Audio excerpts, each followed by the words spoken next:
À l'heure où tant de gens sont déroutés dans leur quête d'amour, de sens et d'absolu, si nous allions un peu les écouter, et puis tout en marchant, leur apprendre Jésus, leurs yeux déçus pourraient s'illuminer. Après le pain rompu que nous aurons partagé, le sel n'est rien s'il n'a plus de saveur, pas plus que la lumière cachée sous le boisseau. Vienne l'esprit remuer nos tiédeurs et faire surgir en nous les gestes les plus beaux. Nos vies auront ce goût de vérité, de justice et d'amour, alors nous pourrons chanter. Lumière du monde, celle de la terre, soyons pour le monde visage de l'amour. Lumière du monde, Christ est lumière, soyons pour la terre le reflet de sa lumière au jour le jour.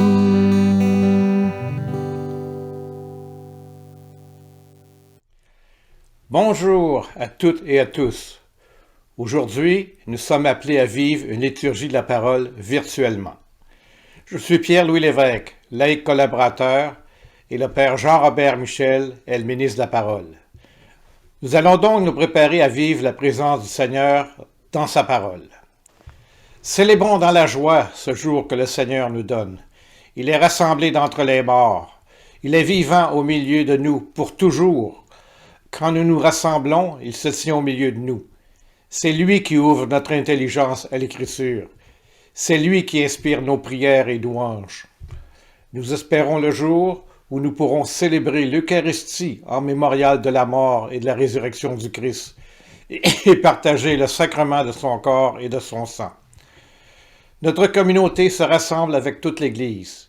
Nous sommes également unis à tous nos frères et sœurs des communautés voisines qui sanctifie ce jour en célébrant la parole du Seigneur. Je suis le bon pasteur, dit le Seigneur. Je connais mes brebis et mes brebis me connaissent, comme le Père me connaît et que je connais le Père, et je donne ma vie pour mes brebis. Au nom du Père et du Fils et du Saint-Esprit. Amen. Que la paix et la joie du Seigneur soient toujours avec vous et avec votre esprit. Chaque célébration de la parole de Dieu est toujours une invitation à la conversion, au changement, à la transformation de nos vies sur le chemin avec le Seigneur présent par l'Esprit qui nous invite, par l'Esprit qui nous change, par l'Esprit qui nous transforme. L'évangile d'aujourd'hui va être un dialogue de Jésus fort de son esprit avec chacune de nous, afin que comme lui, fort sous l'emprise de l'Esprit Saint, nous puissions aller et témoigner de sa bonne nouvelle. Nous ne sommes pas toujours correspondant dans notre cheminement à ce que le Seigneur attend de nous. Le Seigneur nous rassemble pour nous parler, mais on n'est pas toujours à l'écoute.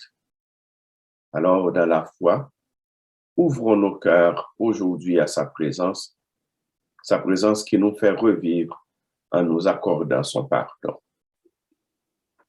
Seigneur Jésus, toi qui apporte la bonne nouvelle du salut aux pauvres, prends pitié de nous. Prends pitié de nous.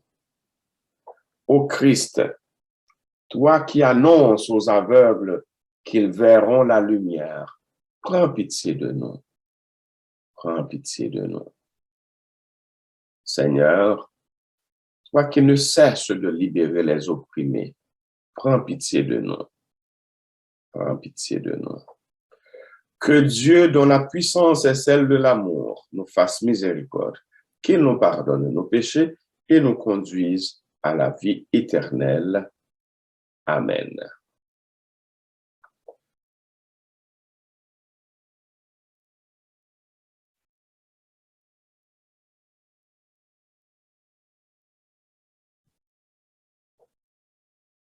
Prions le Seigneur. Dieu éternel et tout-puissant, toi qui rassembles ce qui est dispersé et qui garde ce que tu as rassemblé, jette un regard de paix sur le troupeau conduit par ton Fils. Accorde à celles et ceux qu'un même baptême a consacré d'être unis dans la plénitude de la foi et de demeurer en communion par le lien de la charité. Nous prions ainsi par Jésus-Christ, ton Fils, notre Seigneur et notre Dieu, qui vit et règne avec toi et le Saint-Esprit maintenant et pour les siècles des siècles. Amen. En ces jours-là, le prêtre Esdras apporta le livre de la loi en présence de l'assemblée, composée des hommes, des femmes et de tous les enfants en âge de comprendre. C'était le premier jour du 7e mois. Esdras, tourné vers la place de la porte des eaux, fit la lecture dans le livre depuis le lever du jour jusqu'à midi en présence des hommes, des femmes et de tous les enfants en âge de comprendre. Tout le peuple écoutait la lecture de la loi. Le scribe Esdras se tenait sur une tribune de bois, construite tout exprès. Esdras ouvrit le livre.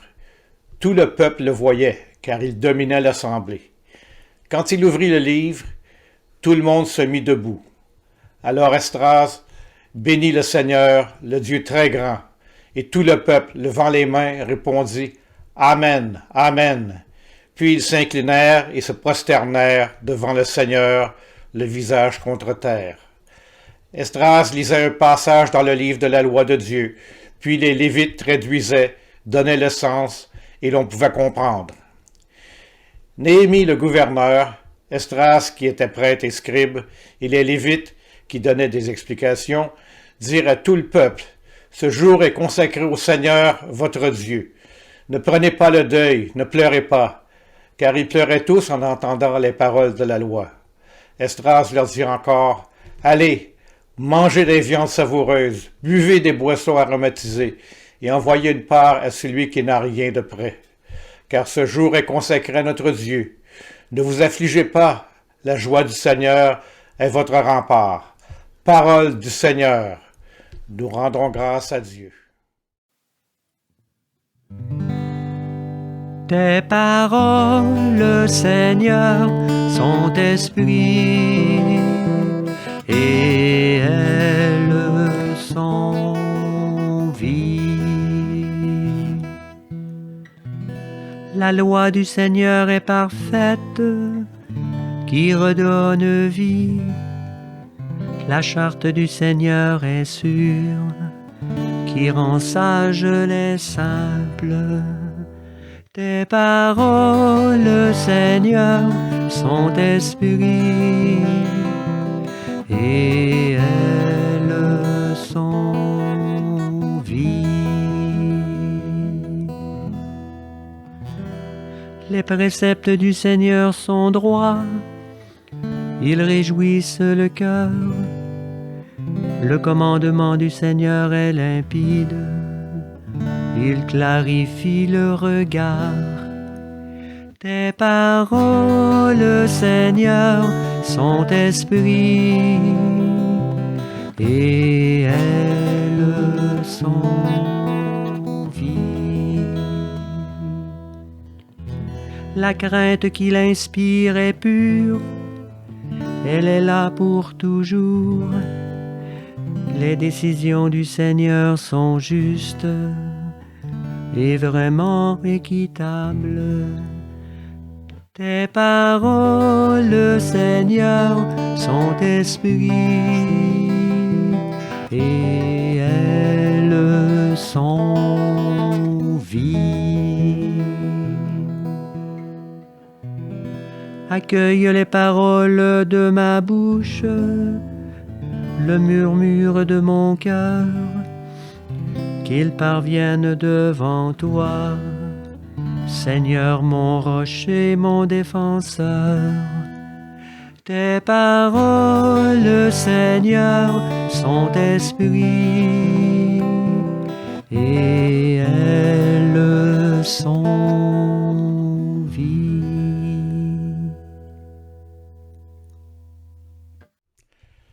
Deuxième lecture.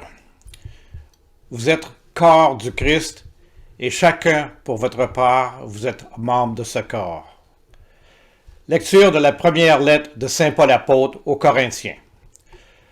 Frères et sœurs, prenons une comparaison. Notre cœur ne fait qu'un. Il a pourtant plusieurs membres, et tous les membres, malgré leur nombre, ne forment qu'un seul cœur. Il en est ainsi pour le Christ. C'est dans un unique esprit, en effet, que nous tous, juifs et païens, esclaves ou hommes libres, nous avons été baptisés pour former un seul corps. Tous nous avons été désaltérés par un unique esprit. Le corps humain se compose non pas d'un seul, mais de plusieurs membres. Le pied aurait beau dire « Je ne suis pas la main, donc je ne fais pas partie du corps ». Il fait cependant partie du corps. L'oreille aurait beau dire « Je ne suis pas l'œil, donc je ne fais pas partie du corps ». Elle fait cependant partie du corps. Si dans le corps, il n'y avait que les yeux, comment pourrait-on entendre? S'il n'y avait que les oreilles, comment pourrait-on sentir les odeurs? Mais dans le corps, Dieu a disposé les différents membres comme il l'a voulu. S'il n'y avait en tout qu'un seul membre, comment cela ferait-il un corps? En fait, il y a plusieurs membres et un seul corps. L'œil ne peut pas dire à la main « Je n'ai pas besoin de toi ».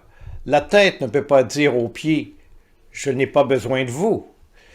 Bien plus, les parties du corps qui paraissent les plus délicates sont indispensables, et celles qui passent pour moins honorables sont celles que nous traitons avec plus d'honneur.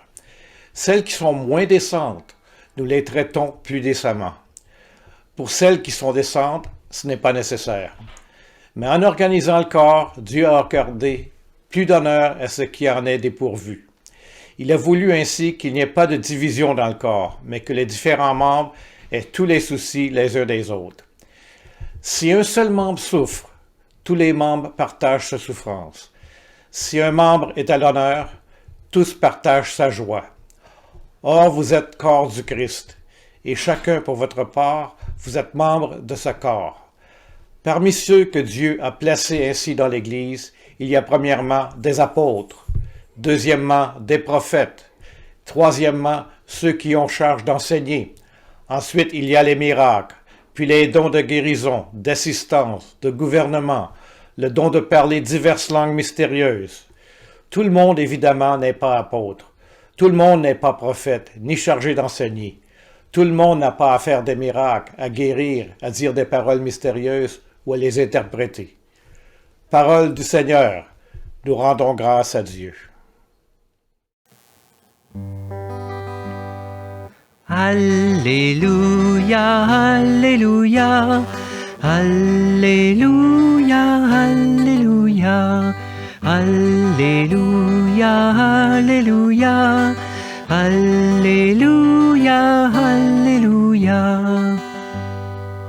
Le Seigneur m'a envoyé porter la bonne nouvelle aux pauvres, annoncer aux captifs leur libération. Alléluia, Alléluia, Alléluia, Alléluia.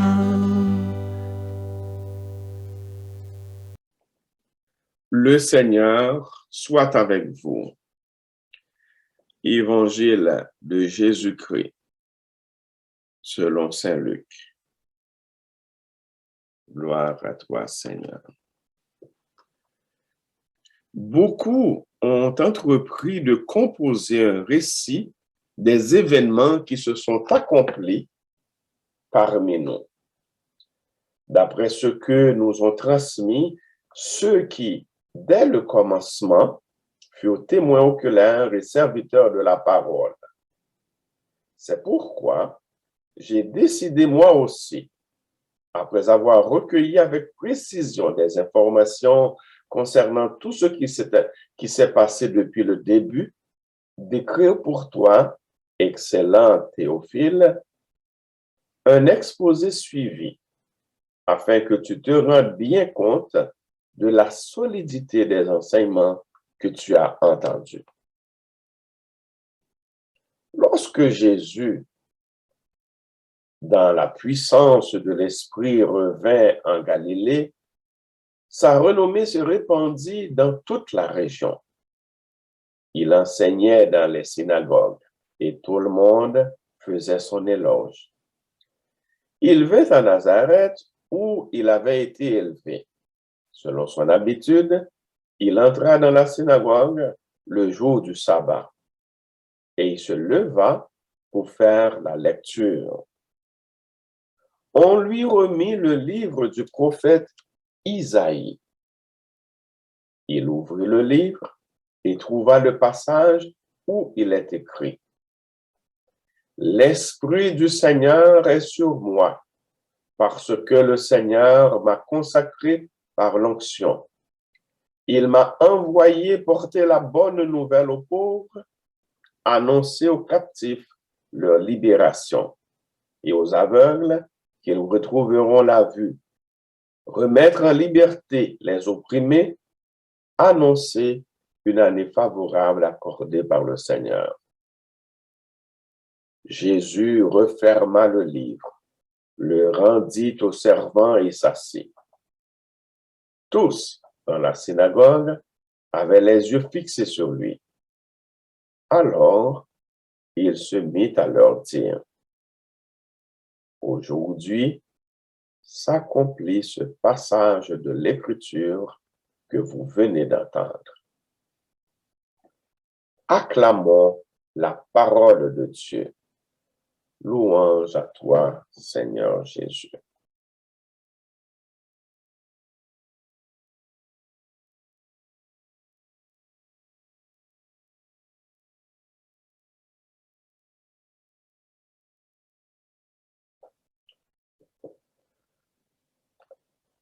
Sœurs et frères,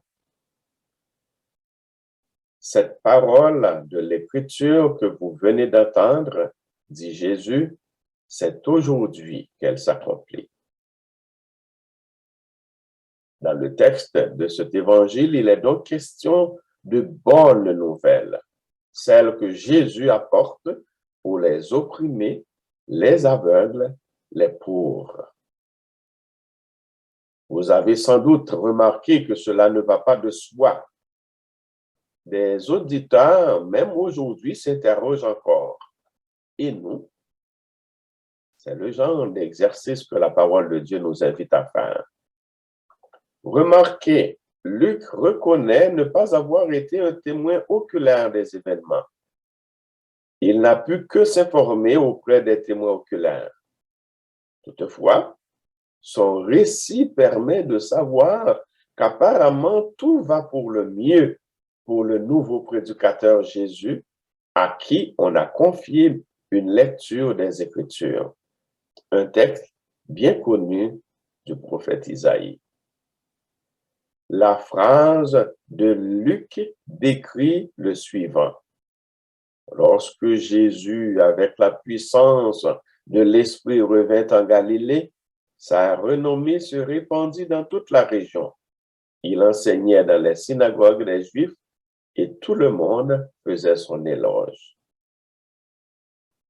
Dans ce que Luc nous rapporte et ce que l'Évangile représente dans notre vie, comment voyons-nous la mission de Jésus et par conséquent de ceux, celles qui veulent être témoins avec lui?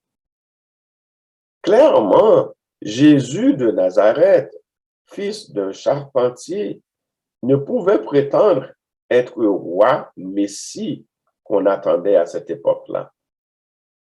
Mais la clé du texte de l'Évangile nous dit que l'Esprit du Seigneur repose sur lui, repose sur Jésus. C'est pour cela qu'il peut proclamer: cette parole que vous venez d'entendre, c'est aujourd'hui qu'elle s'accomplit. L'Esprit actualise en Jésus ce que Dieu veut transmettre à ses enfants. Bonne nouvelle dans l'action même et dans la vie de Jésus. Voyez, sœurs et frères, la citation d'Isaïe que Jésus reprend à son compte sonne comme un véritable discours-programme. L'Esprit du Seigneur est sur moi.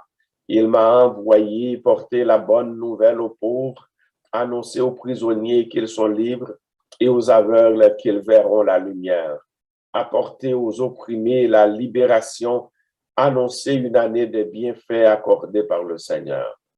Voilà l'œuvre de l'Esprit à travers Jésus et, après lui, celles et ceux qu'il a consacrés. Notre communauté paroissiale, attentive à l'écoute de cette lecture, de cette parole de Dieu, n'a pas d'autre avenue sinon être solidaire des frères et des sœurs, de nos frères et sœurs. L'attitude d'écoute précède. Cependant, il faut annoncer cette bonne nouvelle en action, en parole et en action.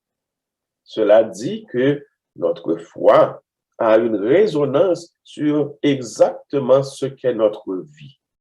L'engagement chrétien est la preuve de sa spiritualité la plus profonde.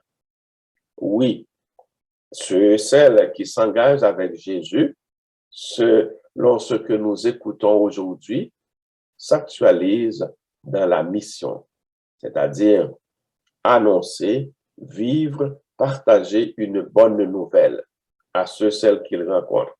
Cette bonne nouvelle prend la forme et les besoins de ceux et celles que nous allons rencontrer. Ayons confiance dans la vie parce que Jésus ainsi nous révèle ce Dieu d'amour proche des personnes qui proclament des bienfaits à venir. Notre témoignage contribue à cet accomplissement. Gloire soit au Père et au Fils et au Saint-Esprit.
Nos familles, nos sociétés et l'Église traversent des moments d'épreuve, mais aussi de renouveau.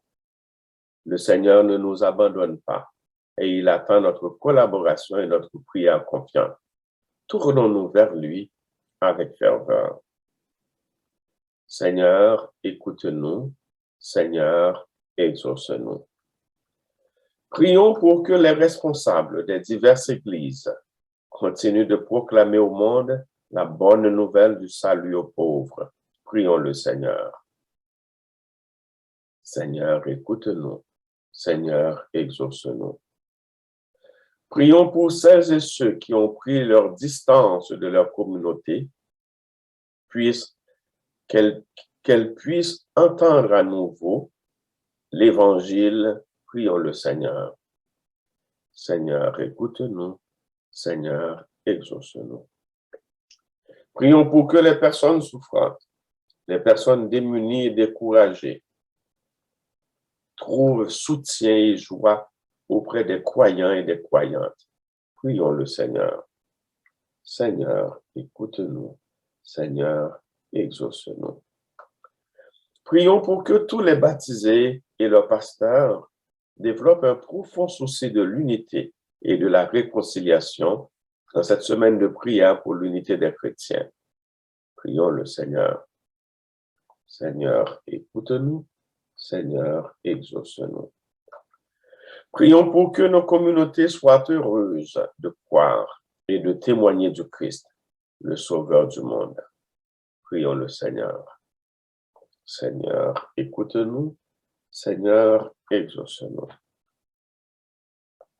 Alors que plusieurs provinces ont pris la décision de rouvrir les écoles, malgré la situation critique de leur système de santé, le Nouveau-Brunswick a annoncé jeudi dernier un nouveau confinement, incluant une interdiction des rassemblements, la fermeture des commerces non essentiels et le report de la rentrée scolaire en présentiel jusqu'au 31 janvier minimalement.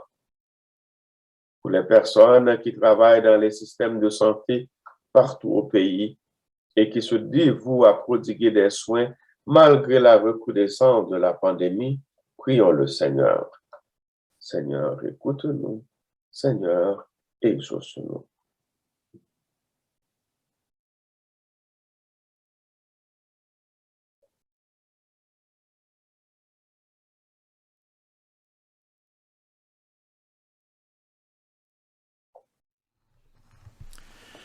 Unis dans le même esprit, nous pouvons chanter avec confiance la prière que nous avons reçue du Seigneur, celle qui nous a enseignée.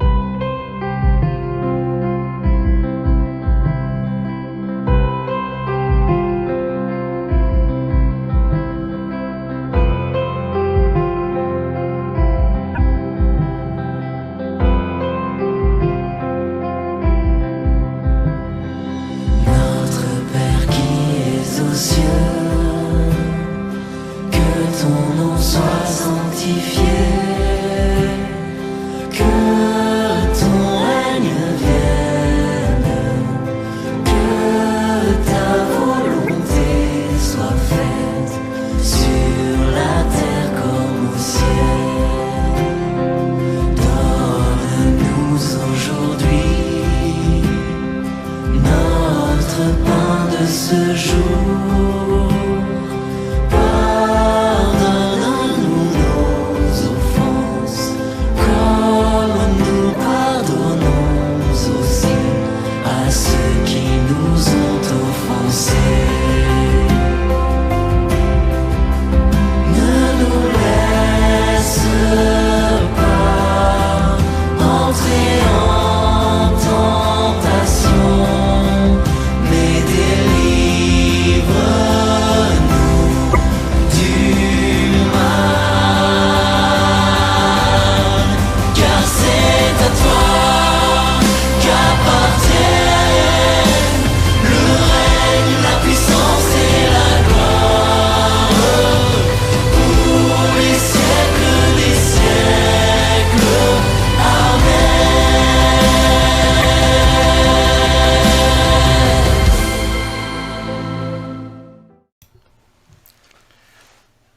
Cette semaine, nous aimerions que vous portiez une attention toute spéciale à l'infolette de la paroisse. Vous y trouverez des liens pour des vidéos que notre curé a faites, une série de vidéos, de 5 vidéos, qui expliquent les démarches que nous avons prises du mois de décembre à aujourd'hui et les raisons pour lesquelles nous avons pris ces décisions. Alors, je vous invite fortement à regarder l'infolette et à suivre ces liens intéressants. Si vous n'avez pas accès à l'infolettre, vous pouvez toujours aller sur la page Facebook de la paroisse. Sur cette page, vous la trouverez, la page Facebook, et vous pouvez vous y enregistrer. De plus, pour le site web, j'aimerais vous informer qu'il est actif. Il y a des erreurs, il y en aura toujours. C'est un site qui est perpétuel, qui est toujours en construction. Alors, c'est normal qu'on fasse des erreurs, mais l'essentiel est là et nous espérons avoir vos commentaires aussitôt que vous le verrez. Et concernant le site web, c'est là que vous pouvez faire des dons à la paroisse, soit payer votre dîme ou faire des dons volontaires. C'est très apprécié. Comme vous le savez, nous sommes en manque de revenus. On n'a pas de célébration, on n'a aucune aide gouvernementale. Et par contre, on a des comptes à rendre, des salaires à payer et toutes sortes de dépenses qui sont normales. Alors, je vous remercie beaucoup. Je remercie beaucoup les gens qui ont déjà contribué. C'est très, très apprécié. Et je vous sollicite votre générosité. Les heures de bureau sont du lundi au jeudi de 8h30 à midi et de 13h30 à 16h30. Le vendredi, c'est de 8h30 à midi. Et sur ce, je vous souhaite une bonne semaine au nom de la Fraternité paroissiale, au nom de la Fraternité de la Fabrique et aussi au nom du personnel de la paroisse. Bonne semaine à vous tous et à bientôt. Prions encore le Seigneur. Dieu notre Père, la parole qui vient d'être proclamée, c'est aujourd'hui qu'elle s'accomplit. Nous te prions que ton esprit nous envoie porter à tous les humains cette bonne nouvelle. Tu es le Dieu qui nous aime et nous libère dès aujourd'hui et pour les siècles des siècles. Amen. Le Seigneur soit avec vous. Que le Seigneur vous bénisse et vous garde. Qu'il fasse resplendir sur vous son visage et vous accorde sa grâce. Et que Dieu Tout-Puissant vous bénisse, le Père, le Fils et le Saint-Esprit. Amen. Allez dans la paix et dans la joie du Christ. Nous rendons grâce à Dieu.